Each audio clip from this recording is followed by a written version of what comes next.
As dads, some days we feel like we have all the answers, and some days we feel like we don't have a clue. If that describes you, you're at the right place. This is the All Pro Dad Podcast. This is the All Pro Dad Podcast, and I am joined today by my buddies. My buddies. Muddy buddies. Why don't we start again? I kind of like it. We're not going to start again. My muddy buddies. People listening are our friends now. We're going to keep going. I'm here with Mr. Bobby Lewis and Mr. Buck Buchanan. Hello. Hey, this Muddy buddy. What's up? I always enjoy you two guys at the same time. This is going to be a fun one. And one that's a lot. That's a lot, but we're still going to leave you with one powerful but simple pro move, right? Yep. So, Buck, what is the question of the week? Question of the week. Beep boop, bop bop, ba-dee boop. Did you get that? Was it? Yeah, that was the question. I like that. I like that. Is it some kind of language? Yeah. It is. How will AI impact my child's education? Okay. Yeah. I like that. Sounds serious. Yeah. Let's start with a joke instead. Okay. Does that sound good? All right. Yeah. I brought my joke machine. Would you like to? All right. Siri, tell me a dad joke. What makes a dad joke? Pretty much anything you say to him. Okay. Okay. All right. All right, got that. I actually thought about that. I've been playing around with Siri asking silly questions. My kids like to do this all the time. Let's ask a good one. You ready? Yeah. Siri, how tall is Ted Lowe? A right-handed pitcher and hitter, he was listed at 6 feet 1 inch 1.85 meters tall and 185 pounds, 84 kg during his playing career. This answer is from Wikipedia. Did you know that Ted Lowe was such a famous... I didn't know you play baseball. Absolutely. You didn't know that I was 6'9" either, did you? Yeah. I couldn't tell. Very impressive. Very impressive. So this is why you don't always trust AI, right? Yeah. Yeah. Okay. I'm sure you've picked up a baseball at some point. This feels accurate. All right, one more. You ready? Siri, when was AI first conceived?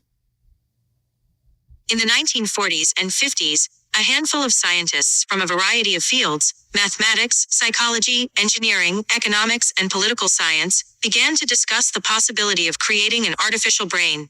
The field of artificial intelligence research was founded as an academic discipline in 1956. This is from Wikipedia. I'm sure it's right then. 1956. 1956. Does that surprise you? 1956? When was the first computer? I'm not even I can't even think about that. Let's ask. Yeah.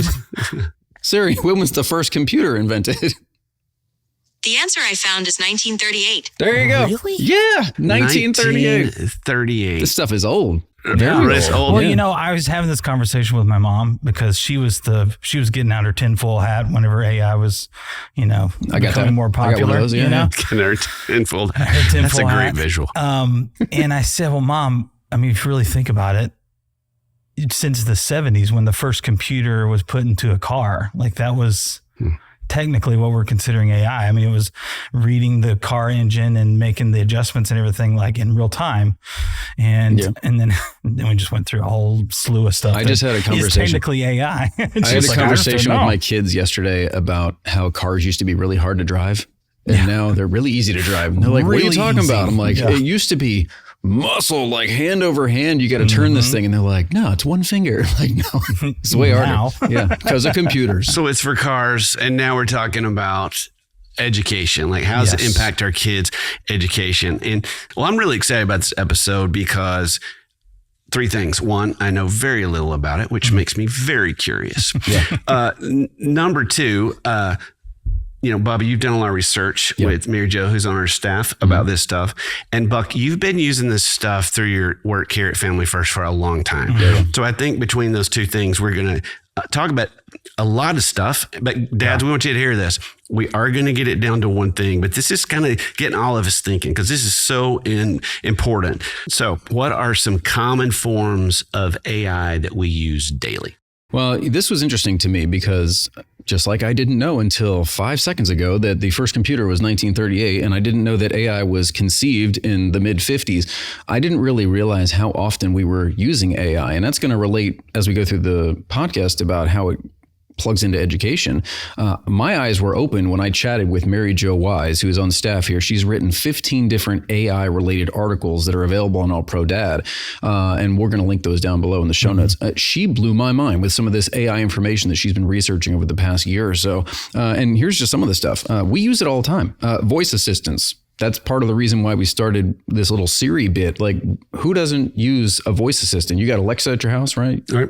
Yeah, like that's the same thing. Siri, same thing. Yeah. That's a natural language processing machine, and we use them every single day. We also use search history on your internet browser. That's a form of AI. Email spam filters. You don't want those emails about the latest and greatest, potato slicer or whatever they're trying to sell you. Like, no, get that in the spam. Well, maybe get that in the spam folder. We don't want that. Navigation apps, using that every single day in the car. Fraud detection. Hold on a minute. Before we blow past some of the best technology that's ever been created, navigation apps. Yeah. You guys are too young to remember, but I myself remember maps where they had to fold from the gas station. Do you guys remember those? Yeah. Yeah. And you could fold them back. That was its best trick. No. But you had to sit there. I would say when I started driving, we didn't, obviously we'd like maps, Google Maps on your phone, like what wasn't a thing, but you could get like the Garmin or the TomTom. Remember TomTom? And so like I had one of those. Yeah, TomTom. So my parents bought me one when I went off to college, just so I wouldn't get lost all the time. That's good. Yeah. But, we had a sundial on the hood of the car. It was great. Sorry. I just need to give credit where credit's due. It's very handy. I think the point is, like, we use this stuff all the time. Your kids use this stuff all the time. So if AI, whatever that means to you, is kind of scary or you just don't understand it, know that you're using it already and your kids are using it already. And it can be a net positive if you know how to use it well. It feels like magic. Some of the stuff feels like magic, but it's not. And so that's just, I think that's the biggest thing is like when it's doing things that I can't do well or something like that. Like a lot of people can't draw and it's drawing. And so then it's like, whoa. But does the idea of AI scare you guys in general? What are your thoughts? Because I bet you guys have different views on this. I'm not scared by it. No. I think I'm scared of it. Like when we've talked about deep fakes and things like that, I think that's part of it. My parents are getting older and I just know they're using technology to even use people's voices to call them. And I just know that my wife's parents have been duped by AI and all that. So I'm a little cautious of it, but I do use it often and really appreciate it. And I guess I view it this way is that I'm not scared by the technology. I'm scared by the people that use it. Sure. Yeah. But I would be scared of those same people using anything else. Sure. This is just their tool of choice right now. So how about this? You're not scared by AI. You use it all the time. Yeah. But are you afraid of your kids using it? No. I think it's the same thing. I mean, as long as I'm guarding my kids and as long as like I'm parenting, then they're going to approach AI the same way they approach anything else, with a level of innocence. And a level of responsibility that I'm pouring into my kids. Yeah. And so I find that it's my responsibility to teach my kids about it and how to use it and things and the dangers of it too and how it's used. But you set up the guardrails and you do what you can and just trust your kids are listening. You, it's mainly a net positive for you. Yeah, I got you. For me. And it can be. And that's one of the things that I took away from my conversation with Mary Jo, who I mentioned earlier. She's a former high school teacher. So education's very important to her. So when she's writing all these AI articles for us at All Pro Dad, she's coming at it from an education standpoint. She wants to know, how can this help my kids? Because her kids are in school. How could this have helped my students? Because she was once a teacher. And how is it going to be in the classroom integrated in the future? Because it's not going away. Like if it's in the classroom now, it's only going to be used more and more and more. And so Mary Jo and I kind of came up with this list. I want to see which one of these you guys have used. Because Buck, you use stuff for a lot of video. Ted, you're a writer. You use a lot of this for writing stuff. Which one of these have you used? Have you used Gemini before? Yes. Okay. And if these are new to you as a listener, totally fine. We're going to go over this stuff. ChatGPT? Yes. Okay. Quizlet? No. I don't know what that is. Microsoft Copilot? Yes. Okay. No. Grammarly? Yes. Brainly? No. Maybe. Quillbot? No, I don't know that one. No. Curapod? It sounds like Keurig or something. I've used a Cura Sounds like pod. Sounds like the pods for Keurig. It's not I've used related. a lot of those. No coffee. No coffee. I've used a lot of Keurig How pods. about Duolingo? Yes. No. All right. I'm trying to learn Japanese. Well, there you go. Lastly, Google Lens. Yes. No. I use it at thrift stores. Okay, so Buck's all about this. I love it. This is So great. you just go, what is this? Well, it's What like does you it see do? like some like, because there's some glass pottery or whatever that can be really expensive. And so you use Google Lens and see what pops up. So all of them, the reason I ask is because all of these, according to Mary Jo's research, are used in the classroom right now. Mm-hmm. And so it doesn't matter what age your kids are. If your kids are, really, really young, kindergarten, first, second, they may not use it as often as a kid who's in, high school. They're probably going to use it more frequently, but it's being used in the classroom at all levels of school to help with something. So we got to know about this as dads. That's good. That's good. So what are some of the benefits to teachers? What would Mary Jo say that currently, man, this is helpful? Well, this is something that I find interesting because Mary Jo, former teacher, and she has a glowing outlook on this. My wife was a teacher before we had kids. Now we homeschool our kids, and so she's doing the teaching at home. They have drastically different views on this. Mary Jo's like, it's amazing. We're going to conquer Mars. And my wife's like, bury my head in the sand. I don't even want to pretend this exists. And so I think there's got to be maybe a happy medium. Don't rely too heavily on this, but it can be a useful tool. And one of the major things she pointed out that teachers are going to benefit from is lesson planning. Because my wife, I remember when we were first married, she would spend hours lesson planning. You got to write out all the stuff you're doing for your kids the next day, especially on Sunday night. You got the whole week ahead. You're writing out, what are we doing Monday? What are the first lessons? How are we doing reading? What's going to happen with math? And it took forever. Now, using some of these AI programs, you can cut all that time in half and maybe even more so. And what used to take 3 or 4 hours for lesson planning now takes 20 minutes. Especially like if your lessons are, you have a digital copy of them. I mean, this is how I would do it if I were a teacher. I would copy and paste the entire lesson into ChatGPT and say, make a lesson plan for me using this, and then just input everything, and then it'll just spit it out, and then you just check it for errors. But yeah. I wonder, you have a high schooler, like how are AI programs being used in that homework realm, or what are they doing with like writing? Have you guys talked about that? No. Okay. Well, cut that out, Taylor. We've not talked about it. No, leave it in there because we got a lot of guys going no out there, and I'm on your team. No, we have not talked. I've talked about it a little bit with my daughter who's in college, and I talk about how do you get it, how do you use it? And I still don't know any more than when we had that conversation. So, but she just knows that. Like that's where I just went like, is this cheating? And anyway. One thing that I also have noticed through some of my research on this is that the busy work is going to be eliminated to some point. We've all been in class where you're like, all right, we got 30 minutes blocked off for spelling. All right, well, some kids are going to finish in 5 minutes, and some kids need 35 minutes. So, it's a different, process for each kid. The one who's done in 5 minutes, what are they going to do the rest of the 25 minutes of the period that's been blocked off? With AI, what you can do is you can tailor these lesson plans to fit each individual speed with each child. And I've noticed that teachers have been doing that, where it's not just let's fill out a worksheet so it just takes up the most amount of time. It's let's drill into the things that actually are going to challenge you, and you can tailor the experience to the student, which is huge for teachers. That's good. And can I make a prediction? Make a prediction. Yeah. So it's kind of been happening over the past couple of years, but what I think is happening is now that AI is doing so much more like automated stuff for teachers and students and learning and things like that.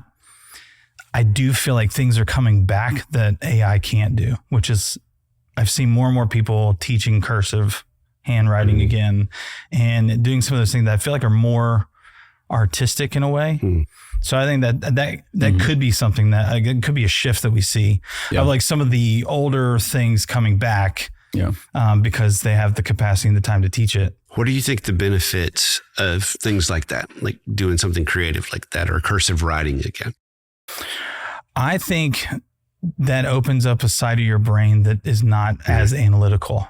And so it helps kids that are very analytical minded. And I guess that's what, left brain minded or something like that, whatever the terminology is, kind of flex that right brain side of them that they don't usually do. And so I do find there's benefits of things like that. And there's benefits in teaching art. There's benefits in doing some of these things that are more artistic.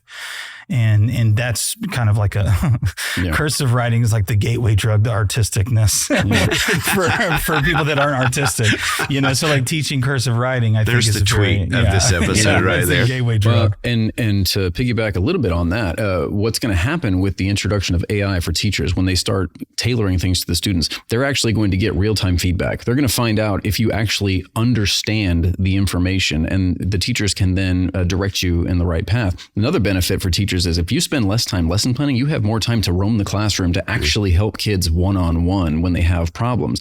And you can sit with them as opposed to, oh man, I had to spend all this time planning and sitting and going through my notes. Now you're freed up. And as a teacher, that's huge because, students are going to learn better one-on-one if you can sit with them and talk.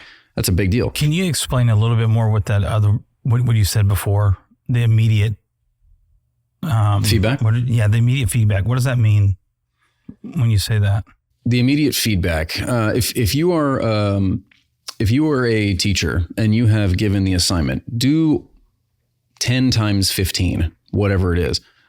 Now, if you're going through and you're giving them the assignment, they have a whole worksheet full of math, and AI is able to help them break it down and give them the information about how to do it. What the student then has to do is it can't just type the information in and just get the right answer. They then have to show the work. That's where you're talking about kind of going back to how it used to be. It's not good enough to just give me the answer now because AI can give you the answer, but the teacher is going to find out if you're actually learning because she's going to be able to go around he or she and say, listen, show me how you got this answer and work it out on the page. And that's real-time data for the teacher, because if you're just turning in a worksheet with all correct answers, AI could have spit that out. You didn't learn anything. So the accountability is like... It's switched back to the student where, the teacher then, in the past, you didn't really have time to sit around and make sure everybody had everything down, by order. You're like, I got stuff to do the rest of the day. I got 6 more hours. We got to fill all this stuff. You got the sheet. I'll grade it later. Whereas now, because you're freed up, the students are going to have to show their work. They're going to have to do oral exams in many cases instead of just doing written exams. And that's going to have accountability for them too. Good accountability for the students. Absolutely. Yeah. How does it, I get that. We talk about, that's how it benefits teachers. And I would say almost like / parents / dads. Like you look at this going, oh, this could be helpful. The other one is benefit to students. What's the benefit to students? Well, AI in classrooms, inherently, it's connected to some kind of device, right?